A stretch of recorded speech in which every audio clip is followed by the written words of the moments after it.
Everyone, good evening. কেমন আছো তোমরা সবাই? আশা করি ভালো আছো। তো চলো নতুন আরেকটা ব্লগ নিয়ে চলে আসলাম। আজকে ব্লগটা খুব সন্ধ্যা থেকে স্টার্ট করলাম। এখন বাজে 6:30 মতন। তো যাবো আজকে একটা জায়গায়।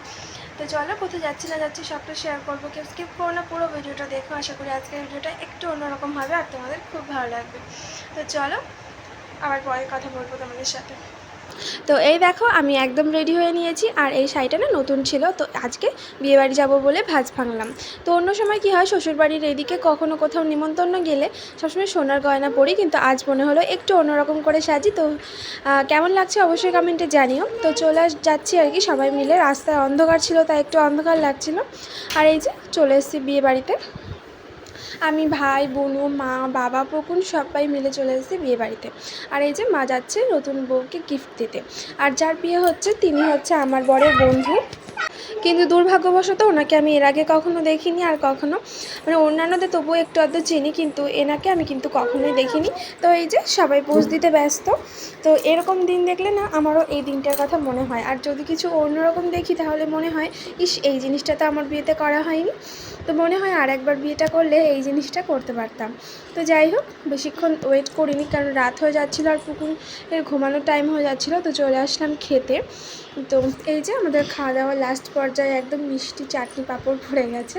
তো চলো তারপর একদম বাড়ি গিয়ে দেখা হবে। বাড়ি গিয়ে দেখো লিপস্টিক, ভাত খাওয়ার সাথে সাথে লিপস্টিকও খেয়ে নিই আমি সবসময়। তো তোমরা কারা কারা এরকম করো অবশ্যই কমেন্টে জানিও। আর এ দেখো পুকুর, আর যাওয়ার আগে না মশারি টাঙিয়ে রেখে গেছিলাম। তো যাই হোক এখন শুয়ে পড়বো। গুড নাইট সবাইকে। তো দেখো সবাইকে জানাই গুড মর্নিং। সকালবেলা থেকে আবার নতুন করে ভিডিওটা স্টার্ট করলাম। তো চলো, কালকে তো বিয়েবাড়ি থেকে এসেই ঘুমিয়ে পড়েছিলাম, তো আর কোনো কথা হয়নি। তো দেখো সকালবেলা উঠে সমস্ত কাজ কমপ্লিট করে তারপর নতুন শাড়ি পরে স্নান টান করে ব্যাগ গুছিয়ে রেডি হয়ে নিয়েছি। তো কোথায় যাচ্ছি বলো তো? যাচ্ছি হচ্ছে আমার মামা শ্বশুর বাড়িতে, কারণ ওখানে রয়েছে পুজো, তাই আমরা সবাই মিলে যাব ওখানে। আর এই যে পুকুনকেও রেডি করিয়ে দিয়েছি। আর পুকুন যেহেতু দাদু রেডি হয়েছে, তো দাদুর পিছনে পিছনে এখন ঘুরছে।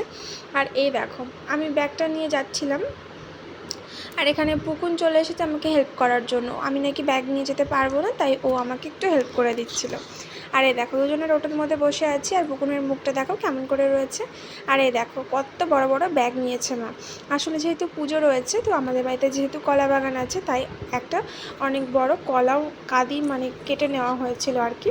তো তারপর আমরা যেহেতু টোটোতে করেই যাব এতটা রাস্তা, তো এই জন্য আর কি গরমের মধ্যে অন্য কোনো গাড়িতে না গিয়ে টোটোতে যাওয়া আমার জন্য অনেক ভালো, বাচ্চা নিয়ে অন্তত। তো এই যে দুজনে বসে টোটোর জন্য অপেক্ষা করছে, তারপরে যে টোটো পেয়ে গেলাম। আর চলো যাওয়া যাক। আর এত পরিমাণে রোদ উঠেছিল যে কি বলবো, প্রচণ্ড গরমও ছিল।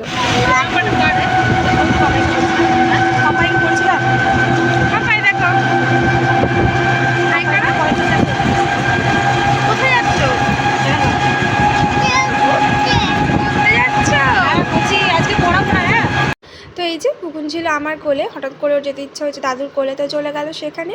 আর তারপর দেখো আমরা বাড়িও পৌঁছে গেছি মামার বাড়িতে। এসে খাওয়া দাওয়া করে একটু শুয়েছিলাম, কারণ এত রোদের মধ্যে এসেছি তো তার জন্য। তো বাড়ি এসেই খাওয়া দাওয়া করে শুয়েছিলাম। তো যাই হোক আজকের ভিডিওটা এখানেই শেষ করছি। সবাই খুব ভালো থেকো। তোমাদের সাথে দেখা হবে আবার নতুন কোনো ভিডিওর সঙ্গে। ততক্ষণ সবাই খুব ভালো থেকো। টাটা।